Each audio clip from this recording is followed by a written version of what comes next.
Hello, YouTubers, and welcome back to another episode of The Grandstand here on the Ohio Patriot Network YouTube channel. I'm, as always, your host here, the Ohio Patriot. For today's episode, we're going to talk about the recent Cincinnati Jazz Festival attack that turned into a bunch of hate crime assaults and why the people who committed the assaults need to be charged with hate crimes they committed. Of course, the mainstream media will not cover this because shocker, it was yet another black on white hate crime is what it is in this country. Something I, for one, am getting very disgusted by. But anyway, so yeah, basically, I'm also going to call out Vivek here in the first minute too because he condemned it as there's no place for violence in Ohio, but yet didn't specifically call it out as the black and white hate crime it actually is, because again, he's a coward bitch is what it is. And my stance from Friday in the past 2 days now has officially changed to where if I can actually get some money behind me and I can get the signatures required and stuff like that, like if people will help me out in doing that, I will run for governor next year against Vivek's ass in that primary, because I will not let some third-rate fucking piece of shit who refuses to condemn the violence for what it actually is in this state, which is racially based, be governor of the state. Because especially when Vivek is specifically, in so many words, calling for a police state in response to this, like, he can fuck off on that one, dude. And that's 100% part of the problem right there. We don't need more police. What we need is police actually enforcing current law, which in this case, what it actually sounds like, from everything I've actually been able to gather from the guy who originally shared the post that Vivek then shared later on, while supposedly condemning the stuff, is, in fact, went on a whole deep dive thing about how Cincinnati city leaders, which by the way are all Democrats, from the mayor to the city council, et cetera, there, police chief, all these people like that, basically, well, I guess technically it wouldn't be the police chief, it would be the mayor and the city council, specifically in this one, that essentially basically told the cops to stand down, is what it is, and not enforce law there is what it is. Which is not surprising at all, given the fact that the mayor of Cincinnati literally ran identity politics as the first Asian American to be mayor of Cincinnati. And the guy in question, I swear to God, his last name basically spells out pure evil. It's fucking crazy, dude. I'm not even sure how to pronounce the guy's first name because it's like Aftab or something like that. Oftab, something like that. I'll go ahead and pull a picture of him up right now here. This is the guy who's the mayor of Cincinnati. Yeah, Oftab. Pure. I think it's actually Pureball or something like that, probably. But it seriously looks like it spells pure evil in some way.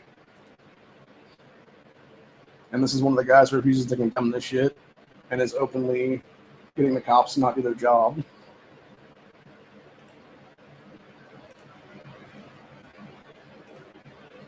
So yeah, that dude's definitely part of the problem in that. Sorry, my video kind of dipping a little bit again.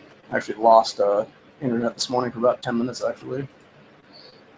So, but yeah, this guy basically won in November 2021, and he should be up for re-election actually this year, if I'm not mistaken. So, yeah, people need to kick his ass out of office if he is there. But anyway, supposedly he claims he was born in Xenia, Ohio, which I guarantee his parents were foreign nationals. Would that be the case? So, but obviously we can't actually show what happened here in its full capacity in any way, shape, or form, just because, you know, I'm not going to get a channel strike here is what it is for that. So we're not actually showing anything, YouTube. One thing I did find interesting, though, is how this whole thing went down.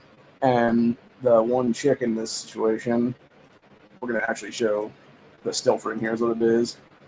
Because of, it seemed like she was actually the main aggressor in the situation, which is this girl right here that's being pulled back, who apparently when people were trying to pull her off the guy that she was kicking, the white guy she was kicking, by the way, as a black female, they went to grab her, I think, by the hair, and her whole fucking wig just, like, ripped off, basically, as it was. So, yeah, from everything I've gleaned doing my own research on the situation in the past, like 2.5 hours or so, give or take, since I first heard about it, what it sounds like is you basically had the Jazz Festival. Well, there's two things going on in Cincinnati this weekend, apparently. There was a Reds game, and then there was the Jazz Festival that was going on there. And they kind of intertwined is what it was. And I think maybe what it was is that the white group here, which would seem to be two dudes and a woman, is what it was there, who were all assaulted by this black group is what it was. I think they were actually at the Cincinnati Reds game is what it was. And then when they were leaving the Reds game, or they were leaving, it might have been that they were just leaving, it could have been too, they were leaving a bar, I think maybe is what it was. Because there's like a lot of bars in that district area, wherever it is that's down there. And I think maybe what it was is they were watching the game at a bar, had left the bar, which, by the way, for those who don't know, in the state of Ohio, you cannot legally carry into a bar or a pub or any other liquor establishment is what it is, which is absolute bullshit entirely. Because that right there, all three of those white people could have been armed in the situation, it would have been a whole completely different situation entirely than that's what it is. So, anyway. But, yeah, so needless to say, you had a situation where you had them, someplace down in Cincinnati, there's what it was, doing something. Whether it be, like I said, at the bar watching the game, whether it be at the game and then leaving the game, which, again, if you're at the game, you can't carry into the stadium, obviously, either, for that matter. So, you're completely disarmed by the fucking, powers that be at that point is what it is there. But either way, they had found themselves at a street corner, as what it was, down there by the Jazz Festival. And I think what it was is they were trying to check out the Jazz Festival because, hey, obviously would enjoy jazz as what it is there. And then you had this group of about anywhere from 8 to 14 black people who were basically surrounding them on the street corner there. And words were exchanged back and forth from what I saw from the one video. And what it looked like happened was it was either the black chick that, like I was showing in my still frame, was part of the, assault of one of these people is what was there. It was either her talking shit about this is a black-only space and you can't be at this jazz festival, even though it's not a fucking black-only space. And it is, in fact, an anybody can be their space that has the fucking money to pay entry, you stupid bitch. Which I assume it wasn't a free festival. I assume it was actually you're paying to get into the fucking gates that was there. So, yeah, it's just a bunch of fucking nonsense at that point. And it was either her, it was the main black dude in that situation that was saying the shit to him. The main white guy's what it was. And then the white guy, I don't know what was said to him. I don't know if they were throwing racial slurs at him at that point or what was going on there. But he proceeded to shove one of them. And I think it might have been, I'm not so sure it was a shove or more of a push, get the fuck out of my way, I'm coming through you, kind of thing like that. And then there was this other black guy that was back on the corner behind him, just toes up, sucker punches the shit out of him at that point, and that's where the whole thing started, what it was then. And then it was the other two white people, the other white guy, and then the white woman, who were trying to basically stop everything from happening at that point, and stop this gang assaulting their friend or possibly husband at that point is what it is. And yeah, then they proceeded to get assaulted by the fucking group is what it is then. And of course, this whole time you just have black people just cheering each other on and being like, yeah, fuck whitey, basically. And that's exactly why the mainstream media won't cover the shit, dude, because it was literally a black and white hate crime of 3 white people getting the shit kicked out of them by anywhere from 8 to 14 black people was there. And I, for one, I'm fucking sick and tired of what it is, dude. And that's why I'll specifically call that shit out for what the fuck it is. So anyway, we're going to go and talk about the stories at hand. Here's what it is. And discuss the thing here from what this Corey Bowman guy was saying, who apparently is what's this dude's claim to fame anyway? 2025 mayoral candidate. I'm not sure if this is for Cincinnati or not.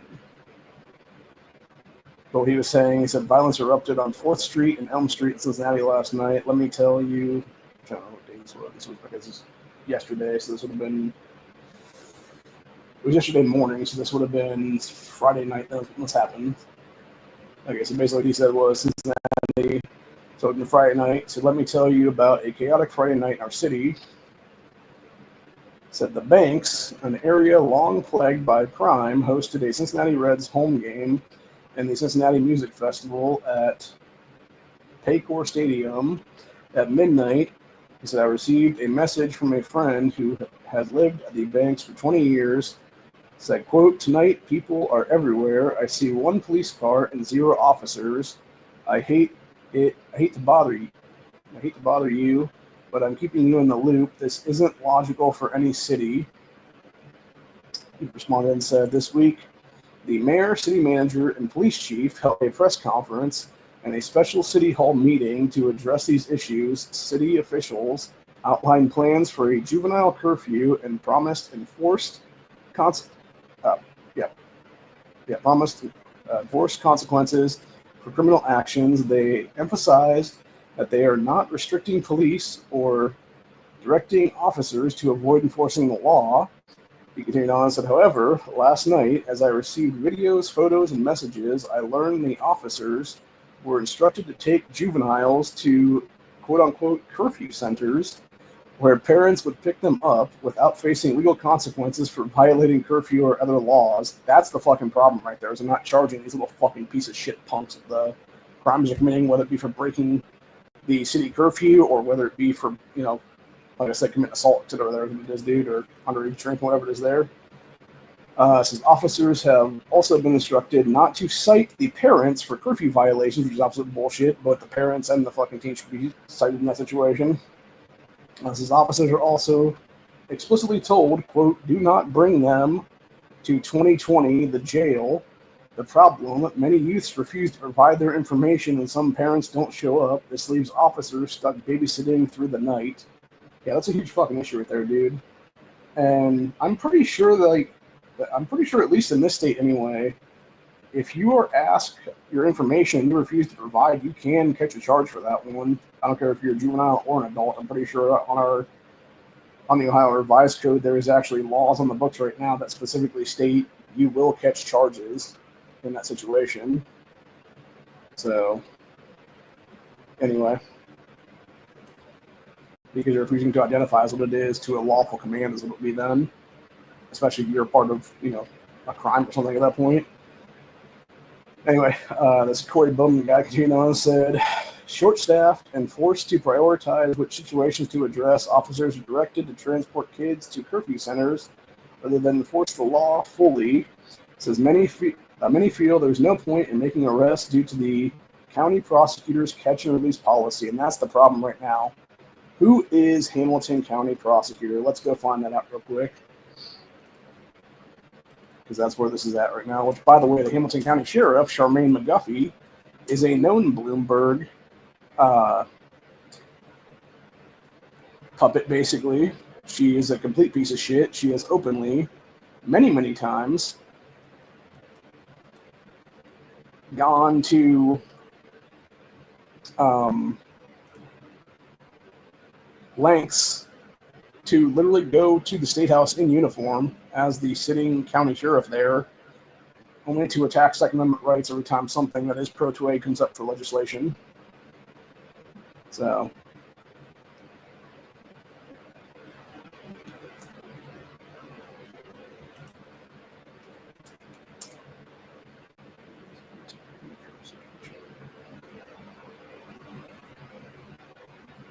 just tell me a fucking name, people. God damn. Okay, it's a woman named Connie Pillich. I believe that's how you spell it. Oh, of course, she's a former Ohio State rep, and of course a Democrat too, for that matter. Yeah, makes sense. Makes sense why she's not doing her job there. Typical. Bunch of bullshit is what it is, dude. Anyway. Continuing on with this Corey guy's thing here. Yeah, he was saying short staff forced to prioritize the situation to address, officers are directed to transport kids to curfew centers rather than enforce the law fully. Many feel there's no point making arrests due to county prosecutor, County Pillich's catch and release policy. Says officers also fear that enforcing the law could lead to criticism with little support from city leadership, because of course they're not going to fucking support you, dude, because they don't actually give a fuck. Because literally, whether it be that pure evil guy or whether it be some of the other douchebags in fucking power down in Cincinnati there, they all fucking hate guns. They all hate the Second Amendment, dude. They've all actively attacked Second Amendment rights in this state, in this country, for years now, is what it is. So, anyway. Let's see. Continuing on here. As Corey Guy said, residents know what's happening. Single mothers, children, and families of all backgrounds living downtown fear for their safety. Meanwhile, those who know they can evade consequences walk the streets with increased confidence and boldness. I can almost guarantee you, because I'm going to go back about 3.5 to 4 months, give or take, now is what it is, because it was back in, I believe, early April or maybe like end of March. There was that video that came out of all of the black supremacists down there in some Cincinnati neighborhood that was like one of the black neighborhoods of it is down there, where they were literally committing ethnic intimidation crimes and trying to stop white drivers in their cars at armed gunpoint, and none of them were ever charged with anything at that point, as far as I'm aware, which is absolute bullshit because they were committing fucking felony ethnic intimidation crimes in this state is what it is. And I almost guaranteed that some of these shitbags in this case are the same motherfuckers from the last case is what it is there. So yeah, I would not be the least bit surprised if it was all the same assholes in this situation there. But anyway, going back to that Bowman guys thing here.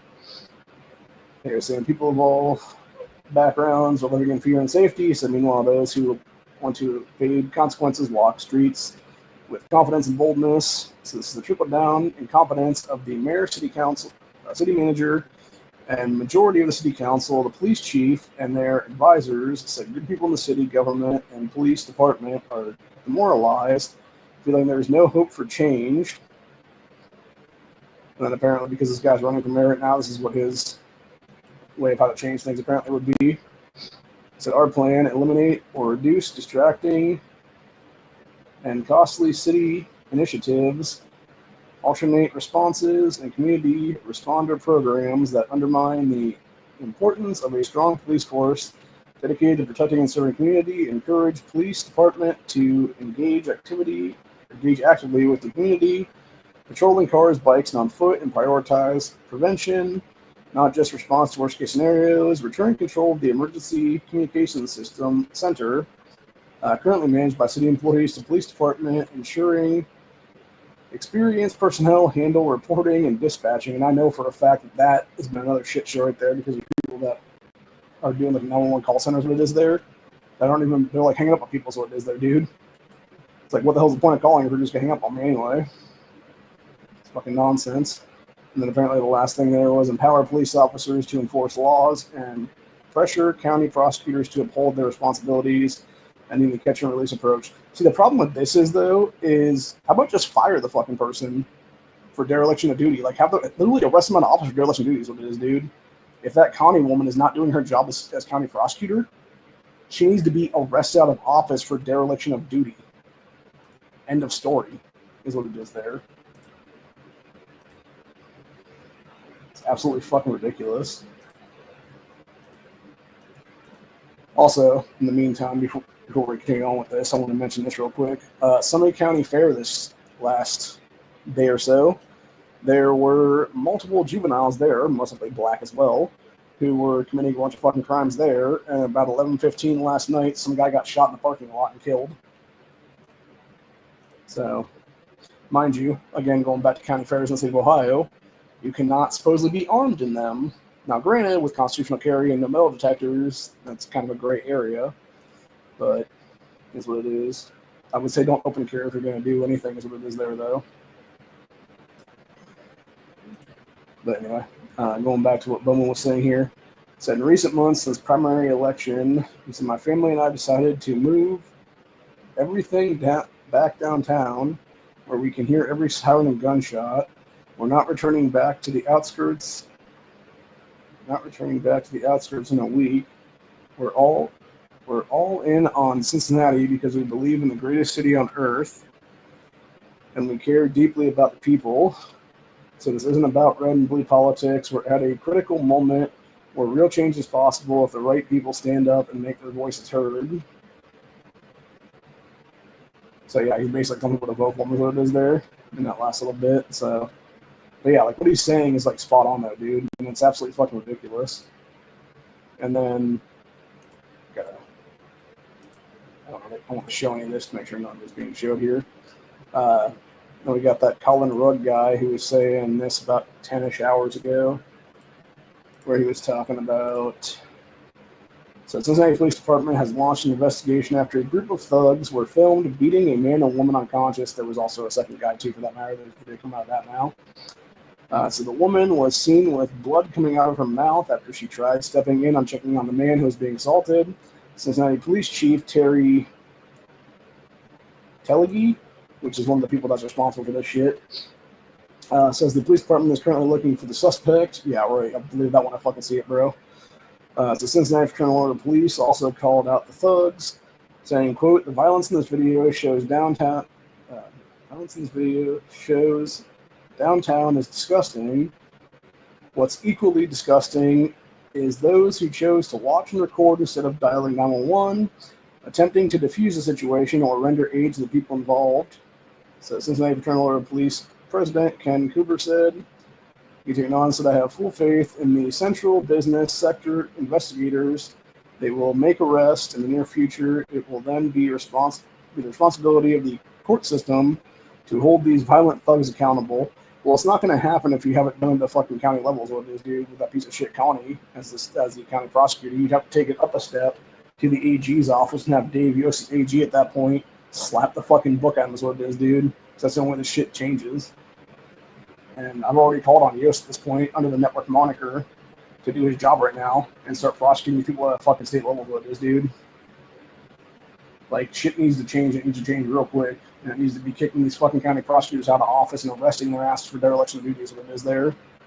When they're going to have catch and release policy bullshit in place that literally allows criminals back on our fucking streets is what it is to be violent and do more crimes what it is then, dude. Instead of simply being arrested and being slapped with a fucking 5 to 10 year sentence and doing 5 to 10 years behind bars is what it is then. And they're becoming not a better product of society and not a fucking piece of shit criminal again. So, I don't know, man. My personal opinion on the whole thing, if you're white, don't go into fucking black areas of the state or this country for that matter, dude. It's not worth it. I would even say that to Asian people for that matter. If you're white, Asian, or any other race that's not black, like, don't go into fucking, like, basically ghetto is what it is. Unless you want to get the shit kicked out of you is what it is there. So, and it's sad that I have to say that at this point in 2025. And what's even more disgusting is even looking at the mainstream media, the way they're portraying all this anti-white bullshit now.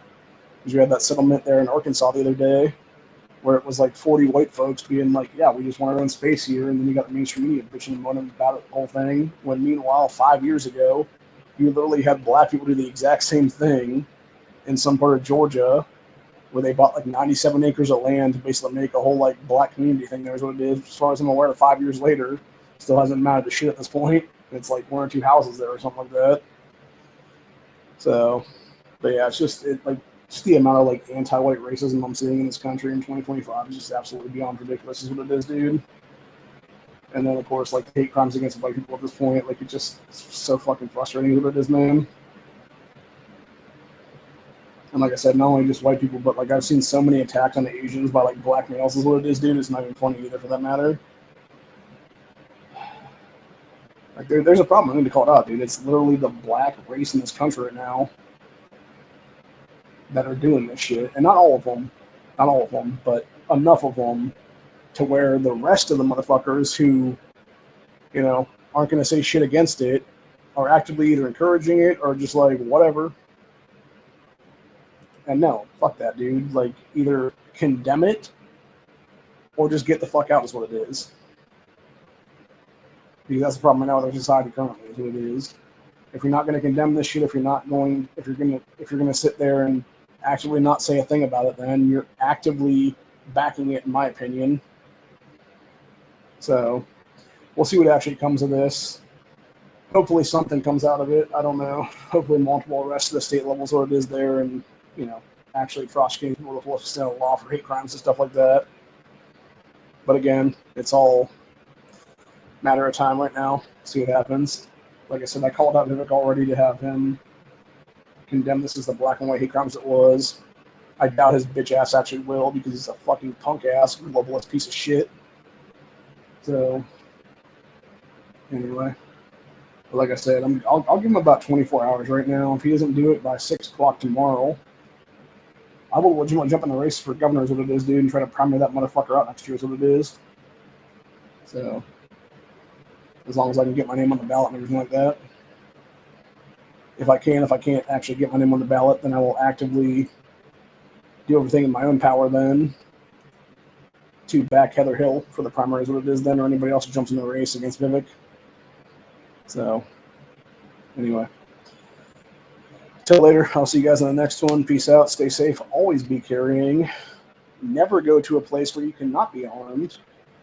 And do what you need to do to protect yourself and your family and any loved ones with you from violent criminals in this country. Later, y'all.